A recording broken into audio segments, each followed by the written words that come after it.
तुम ये राजसी वस्त्र पहनोगे, तुमने शकल देखी अपनी? भगवान बोले कहीं मेरी शकल में कौन सी खराबी है? एक कंसराज चुप बैठा। महाराज आज लास्ट दिन हंस लेंदे, ऐसे ना बोलो। कंसराज तुम हंस बहुत रहे, तुम्हें अंत को समय आ रहे हो तब तुम हंस रहे हो हैं?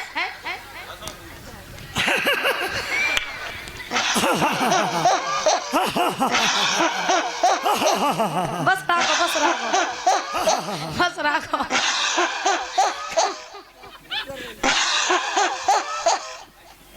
हा हा हा।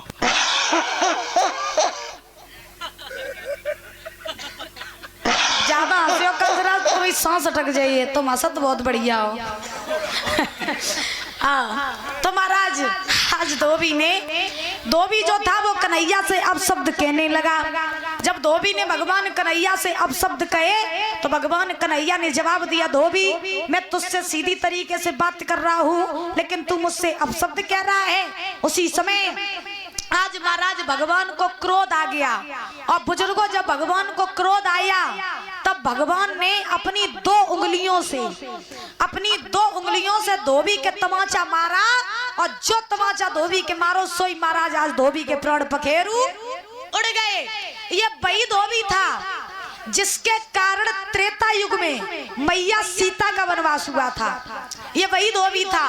त्रेता युग में तो राम ने इस धोबी को छोड़ दिया था, तब राम ने इस धोबी से कहा था कि अभी त्रेता युग में मैं राम के अवतार में हूँ, मर्यादा में हूँ, तो मैं मर्यादा का उल्लंघन नहीं करूंगा, लेकिन धोबी जब द्वापर आएगा तब मैं तुझे देखूंगा। तो आज वही समय आ गया, भगवान ने दो उंगलियों से तमाचा मारा, धोबी के प्राण पखेरु उड़ गए। ग्वाल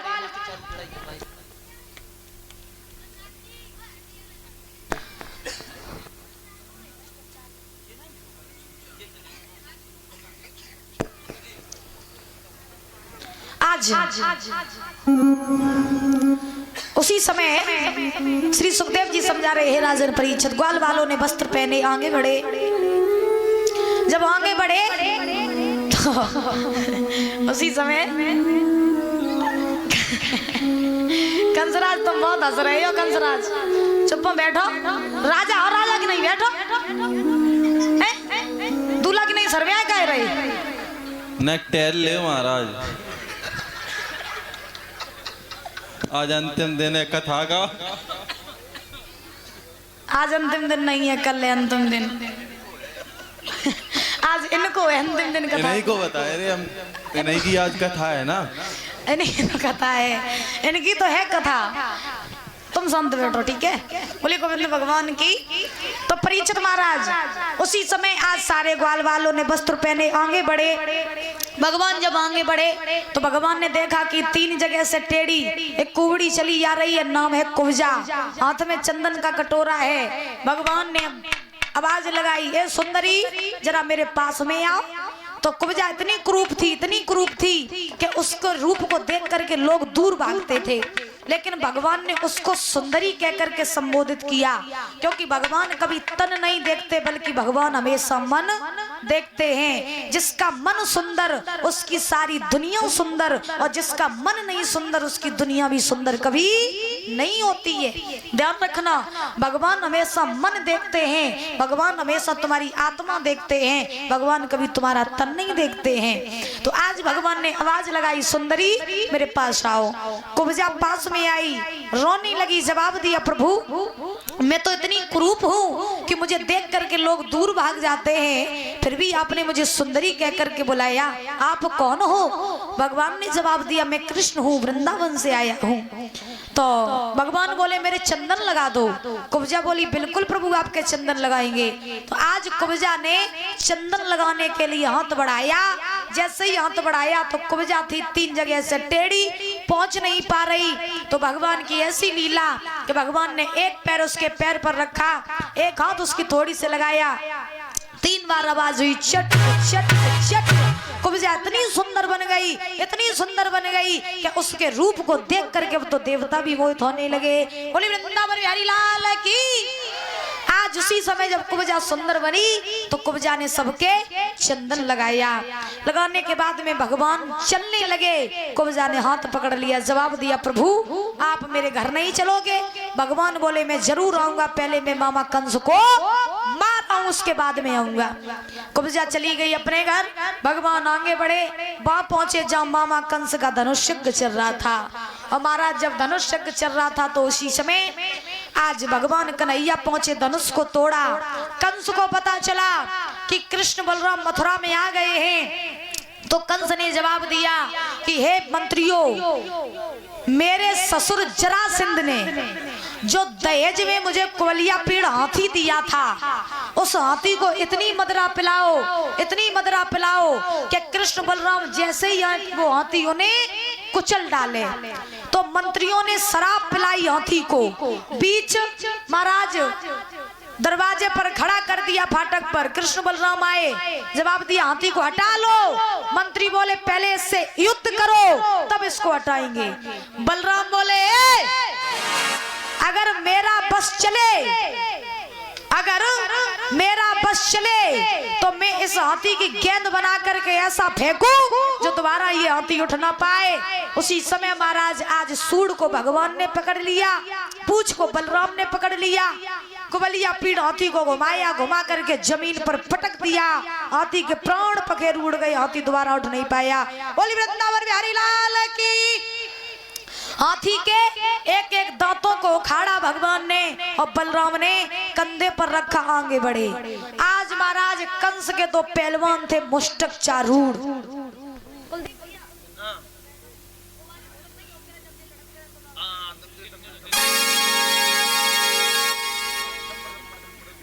महाराज मुष्टक चारूढ़ पहलवान थे। सो मुष्टक चारूढ़ जो रहे सो उनको भी खड़ा कर दिया।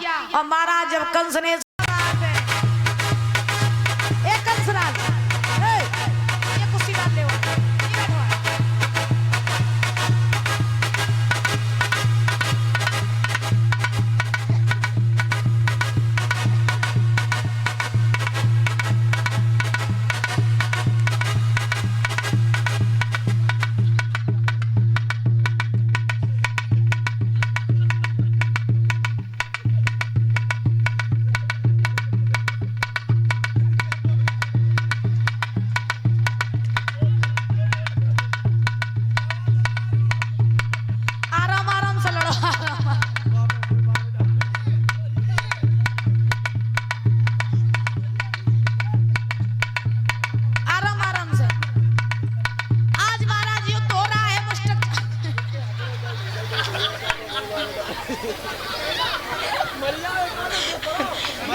के सामने किसकी पेश जाने वाली थी। आज भगवान कन्हैया ने बलराम ने भगवान कन्हैया ने मुष्टक चारूढ़ का भी अंत कर दिया। बोली वृंदावन बिहारी लाल की।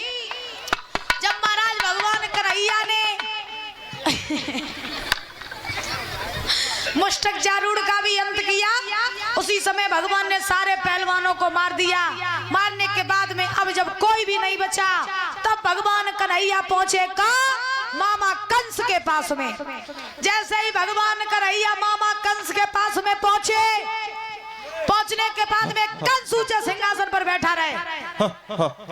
जब कंस ऊंचे सिंहासन पर बैठा रहे तो महाराज भगवान कन्हैया ने मामा कंस के केस पकड़ लिए और केस पकड़ करके भगवान कन्हैया बोले, मामा मार दिया जाए या छोड़ दिया जाए, मामा मार दिया जाए या छोड़ दिया जाए, बोल तेरे साथ क्या सलूक किया जाए।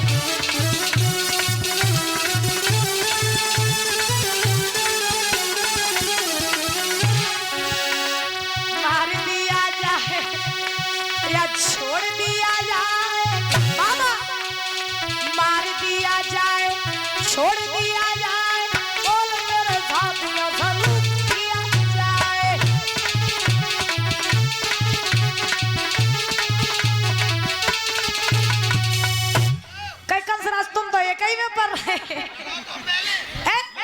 लड़िया नहीं का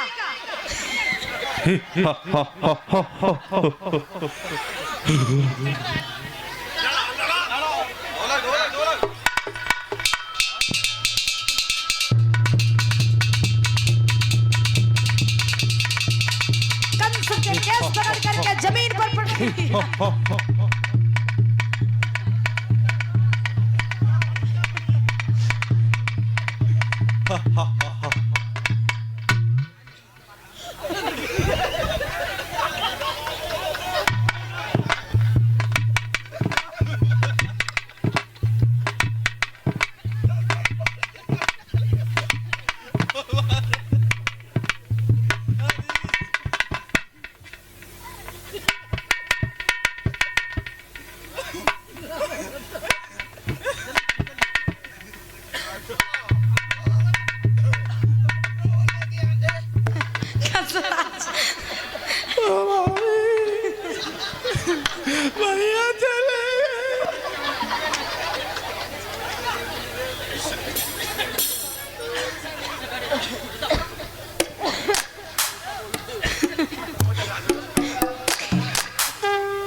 हल्के पर ये थोड़े जो तो लड़ाऊ ना पाए कंसराज।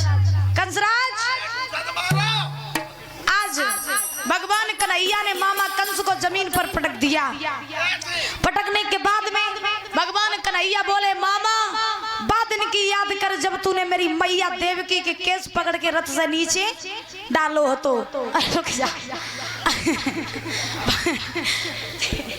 भगवान कन्हैया बोले मामा बाद दिन की याद कर जब तूने मेरी मैया के केस पकड़ के रथ से नीचे डालो तो मामा आज तो नए में छोड़े। उसी समय भगवान कन्हैया मामा कंस की छाती पे बैठ गए।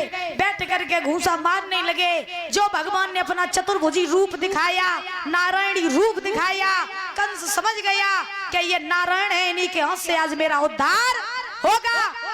उसी समय कंस ने महाराज भगवान कन्हैया ने एक घूंसा मारा, सोई मामा कंस का उद्धार हो गया। बोली भगवान श्री कृष्ण की, बोली वृंदावन बिहारी लाल की। अब महाराज जो कंस को मारा भगवान कन्हैया ने,